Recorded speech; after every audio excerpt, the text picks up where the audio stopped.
Nah Ciberem itu mulai berasa lah kaki gue kan, gue istirahat di situ sebentar. Nah dari situ itu gue ngerasa sekeliling gue ada yang merhatiin gue terus. Gue udah ngerasain itu ada yang merhatiin gue, tapi gue nggak bilang sama teman-teman gue. Teman gue juga ngerasain juga, tapi gue ngerasain kayak ada yang merhatiin, beberapa ada yang merhatiin itu. Udah ibaratnya hati gue juga udah was-was banget kan ibarat. Ya perasaan gue udah nggak enak lah, ibaratnya bener nggak enak tuh gue. Pas gue sampai di danau itu gue mau duduk, tiba-tiba gue mau duduk, tiba-tiba teman gue ayo jalan. Ternyata di atas kepala gue itu ada cewek lah, pas di danau itu ada pos kan. Nah disitulah pas di percis di kepala gue.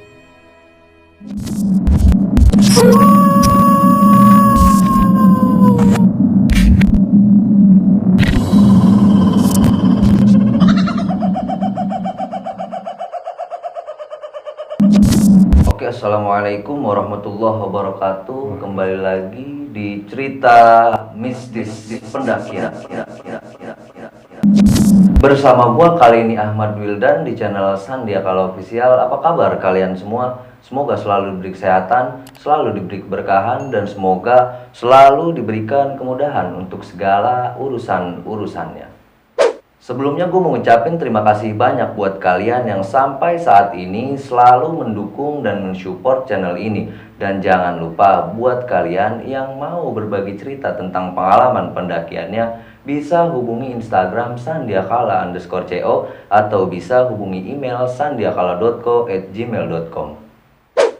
Pada kesempatan kali ini gue kedatangan tamu, narasumber yang mau menceritakan tentang pengalaman pendakiannya. Di sini beliau ya boleh dikatakan cukup berpengalaman di dunia pendakiannya. Tanpa banyak basa-basi, langsung aja kita sambut Bang Kucai. Oke Bang, apa kabar nih Bang? Kabar baik. Alhamdulillah baik Bang, ya. Sebelumnya terima kasih banyak nih Bang udah mau Sama. main ke tempat kecil sederhana gue lah gitu. Siap. Kira-kira lagi sibuk apa aja nih Bang? Paling gue sibuk ya kerja Bang ya, ngabisin duit buat jalan-jalan. Iya, semoga dilancarin buat kerjanya. Amin. Jadi gini Bang, kira-kira Abang mau berbagi cerita atau pengalaman apa nih Bang? Buat gue pribadi dan buat yang lain juga pastinya. Gue mau berbagi cerita tentang pendakian gue yang dibuat nyasar lah di Gunung Gede. Gunung Gede, pada Iya. tahun berapa itu Bang? Kira-kira tahun 2019. 2019. Oh 2019, Iya. Gunung Gede 2019 Bang, Iya. ya. Kalau boleh tahu dan boleh Abang ceritain sedikit, kira-kira ada hal aneh atau janggal apa aja nih Bang yang Abang alamin pada saat pendakian itu? Pas janggal itu gue kayak dibuat lama lah turun buat naik ke buat turun ke base camp. Lamanya seberapa lama itu Bang kira-kira? Kira-kira sekitar dari jam 1 lah, dari jam 1 siang gue turun dari puncak sampai bawah itu jam 1 malam, ketemu jam 1 malam, setengah 2 lah, hampir setengah 2. Tapi alhamdulillah sampai rumah lagi dengan selamat. Selamat. Cukup itu aja Bang? Ada juga ya yang sampai ngelihat cewek lah, sampai iya. ada. Terus ada yang berasa gue juga ada yang mantau kayak gitu, sama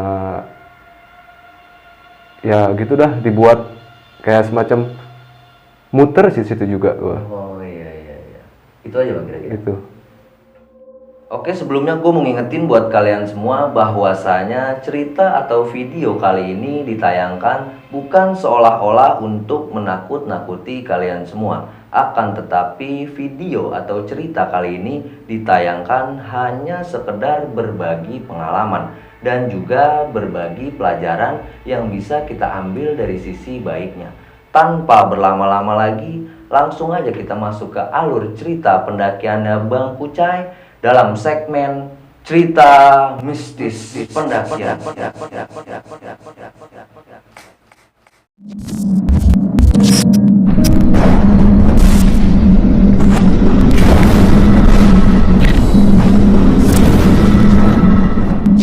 Oke, sambil ngopi kali Bang ya? Ya, Nah, baik. ya, boleh.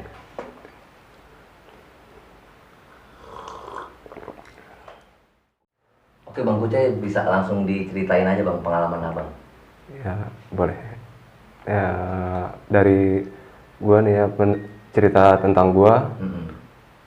Itu gua naik itu bulan Oktober. Tanggal masih inget gua tanggal 7 kalau nggak salah ya. Sedangkan gua naik Gunung Gede itu ibaratnya ya gunung favorit lah ibaratnya udah sekitar 7 kali gua naik ke sana kan. Lewat Via Gede maupun Cibodas. Nah kali ini gue coba jajal lintas lah dari Putri ke Cibodas. Iya. Nah itu gue ngebawa orang 7, tapi yang udah sering naik tuh 3 orang, yang belum itu 4 orang. Gue berangkat itu dari Putri itu gue sehat-sehat aja lah, pertama gue sehat lah jalannya bener. Nah tiba-tiba itu gue ngedrop di tulisan kayak pintu rimba lah di tulisan Gede Pangrango itu. Udah mulai mau pendakian nih Bang? Iya udah mulai ke sana. Jam berapa nih Bang posisinya? Itu kira-kira jam 9 atau jam 10 jam 9 pagi Bang? Iya. Langsung lanjut tuh Bang ya? Gue langsung lanjut. Nah gue udah sampai situ, tiba-tiba gue ngedrop. Gue bilang ke teman-teman gue, udah bilang kayaknya gue nggak bisa nerusin nih pendakian itu ini kan, gue nggak bisa nerusin. Teman-teman gue nanya nih ke gue bilang gue lagi nggak enak badan. Akhirnya gue dipaksa terus kan, sedangkan gue bawa tas lumayan berat kan. Gue bilang gue tuker lah sama teman gue suruh naik duluan. Ternyata teman gue juga nggak kuat juga fisiknya, ibaratnya bawa tas gue. Akhirnya gue istirahat, gue bilang kalau mau jalan duluan silahkan, biar gue nanti nyusul. Temen gue nggak ngasih kan, gue bilang ya udah, gue ikutin naik terus. Gue naik itu di pos berapa itu udah kemalaman lah ibaratnya, gue udah kemalaman. Gue paksain terus badan gue, walaupun gue ngedrop gue paksain terus bawa tas gue terus. Nah gue ketemulah sama 2 orang pendaki. Gue nggak tahu itu dari mana dia tiba-tiba ada di belakang gue tanpa bawa peralatan yang safety. Ibaratnya dia cuma bawa tas kecil. Nah gue tanya lah di situ anak itu situ kan, lu nggak safety kayak gini emang nggak takut? Ibaratnya gue bilang gitu kan, kalau bisa naik itu safety, jangan sampai begini. Lu nggak bawa tenda, nggak bawa apa, nanti sampai sana di mana? Gue bilang gitu kan. Ternyata dia tuh salah naik, temennya naik dari Cibodas, dia naik ke Putri. Oh iya, miskom. Nah iya, ya akhirnya kan gue sampai itu kan sekitar udah jam 6 lah gue nyampe di Surken. Oh, nyampe Surya Kencana iya, jam 6 sore Bang? Jam 6 sore gue nyampe. Nah pas habis itu pikiran gue itu Surken itu sampai ke arah puncak itu deket, paling sekitar 30 menit lah. Iya. Nah dari situ itu ya namanya jalan enak kan, landai.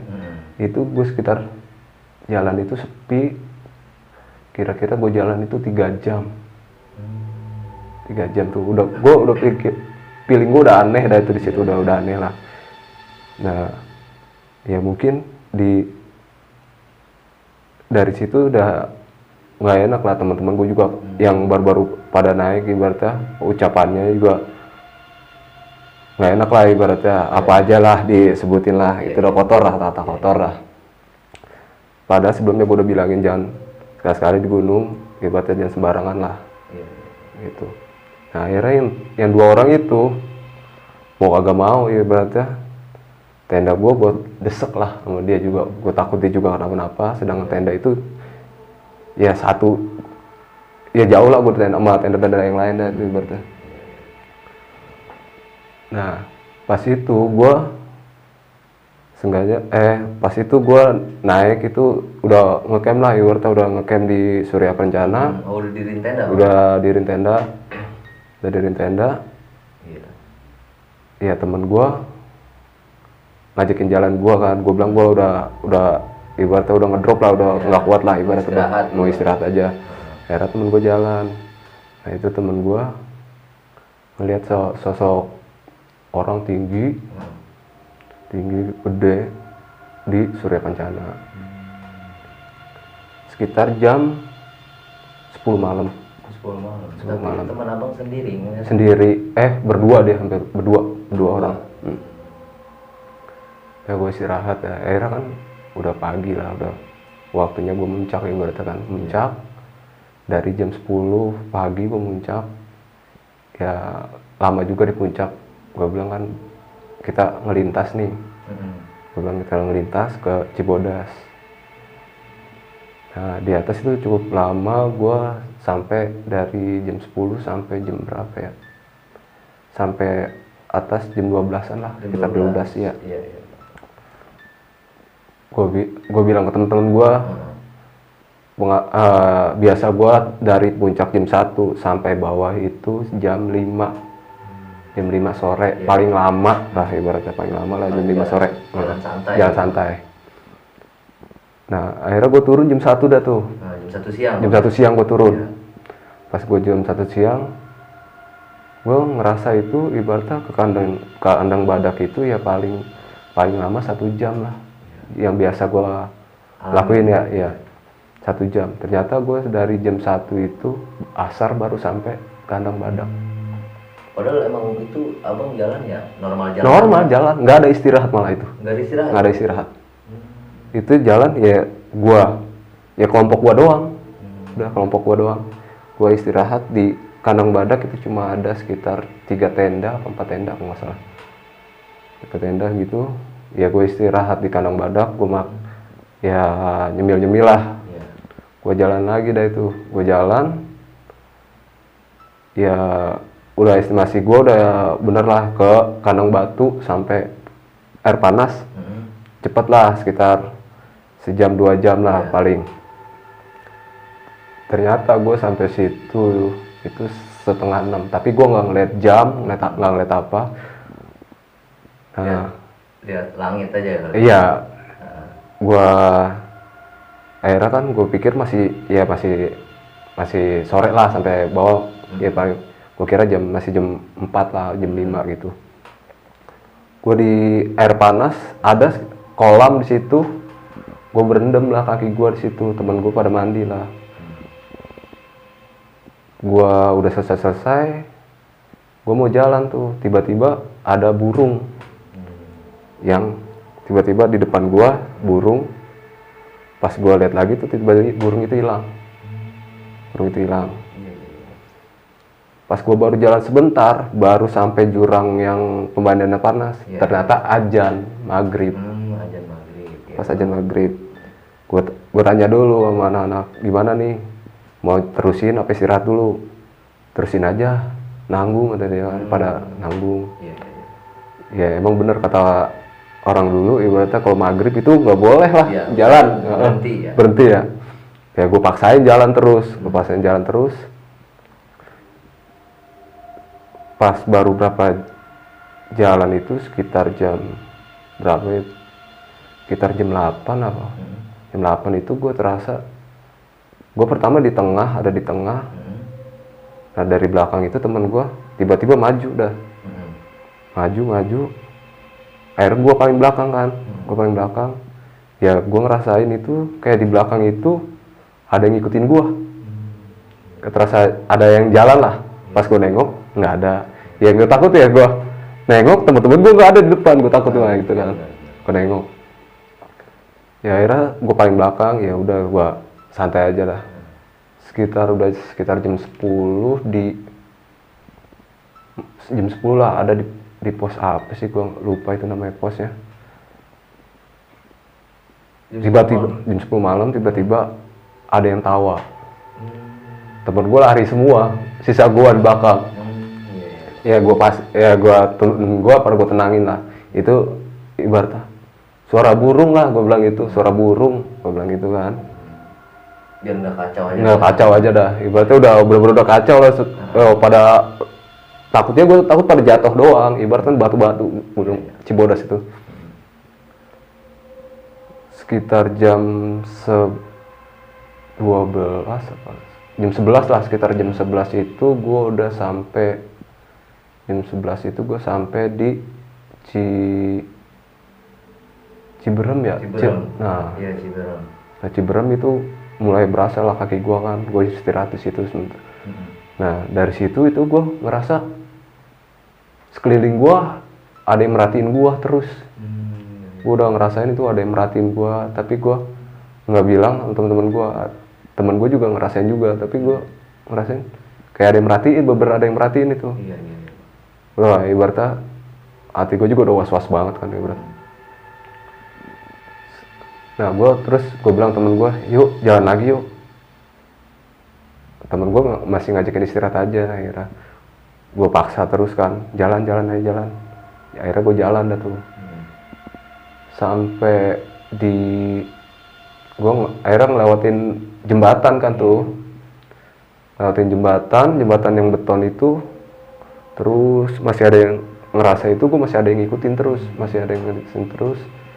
Sampai jam 12 malam di danau. 12 malam di danau. Bener-bener lama nih perjalanannya. Bener-bener lama.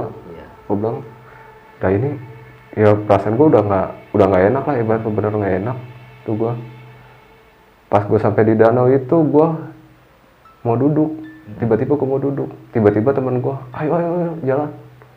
Ternyata di atas kepala gue itu ada cewek lah. Pas di danau itu ada pos kan. Iya. Nah di situlah pas di percis di kepala gue.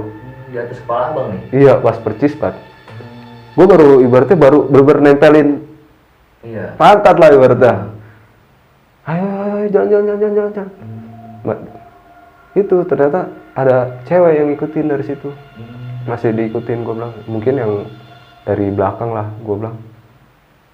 Ya udah jalan akhirnya kan. Ya menurut gue perkiraan gue dari danau itu sekitar ya nggak lama lah sampai bawah lah, nggak lama lah. Dari jam 12 malam itu gue pikiran gue ya 1 jam, setengah jam lah paling lah dari jam 12 itu. Ya nggak disangka-sangka ya ibaratnya ke gue jalan terus. Ternyata gue udah patokin ketemu pohon ini, udah sampai. Gue udah ketemu itu lampu dari bawah dari gue udah lampu tuh, lampu tiket lah ibaratnya. Wah, udah sampai gitu. Ternyata gue ketemu pohon-pohon itu lagi. Gue jalan lagi, ketemu lagi sampai 3 kali gue ketemu pohon itu lagi. Akhirnya gue istirahat, sampai di situ gue istirahat. Gue gimana ini ya anak-anak bocah. Akhirnya gue anak-anak baca lah ibaratnya, berdoa lah supaya ibaratnya selamat lah. Jangan sampai dibikin nyasar kayak gini. Ya akhirnya gue nggak ketemu tuh, akhirnya ketemu juga lampu. Gue sampai itu jam 1 sampai setengah 2. Pas sampai di base camp gue itu ditanya lah sama orang base camp lah, kok turunnya jam segini katanya gitu kan. Ya nggak tahu Kang, saya bilang kan, saya turun dari jam 1 sampai jam segini. Emang ditanya lagi kan, emang banyak istirahat ya? Jarang sih istirahatnya. Kata dia, sampai dia cuma orang itu ketawa doang. Udah paham ya.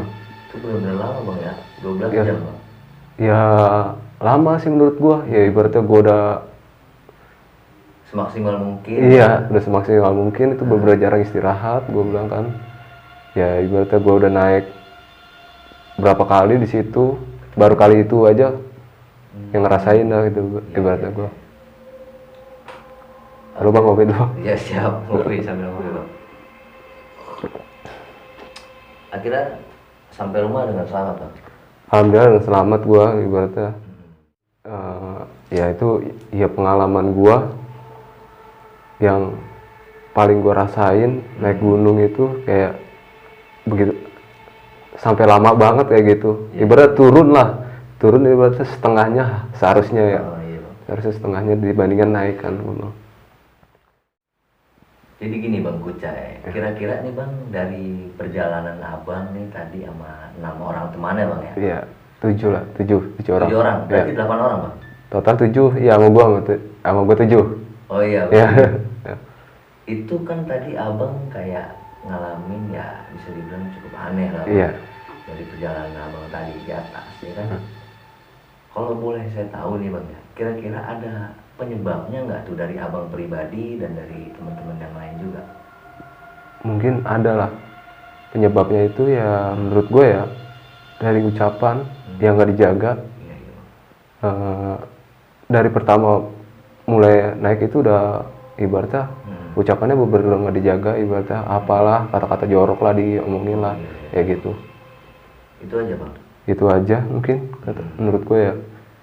Sama yang tadi mungkin yang azan tuh Bang, padahal perasaan Abang Nah udah mau itu berhenti kan? iya, ada perasaan juga udah mau berhenti, ternyata Ada teman yang- gue Ada yang kekeh mau jalan. mau jalan tetap. Itu aja Bang. Iya. Ya, kalau bisa ngormatin aja. Ngormatin bener. Kira-kira ada pesan dan kesannya nggak nih Bang buat gue pribadi dan buat yang lain juga? Ya kesan dan kesannya menurut gua ya soal pendakian ya kalau bisa kita naik gunung itu sesafety mungkin lah. Yang kayak gua ngalamin ketemu 2 orang itu yang nggak safety, ya kita nggak tahu alam itu gimana, ya kan. Ya kalau bisa dibantu sama yang udah berpengalaman lah, ibaratnya ya sementara itu dibantu ya sembari belajar. Kita juga semua masih belajar rasa dalam pendakian lah semuanya juga. Kayak gitu aja sih menurutnya. Ucapan juga dijaga lah. Ya kita alam kita di sana juga beda lah, ibaratnya dia tempat-tempat beda kita.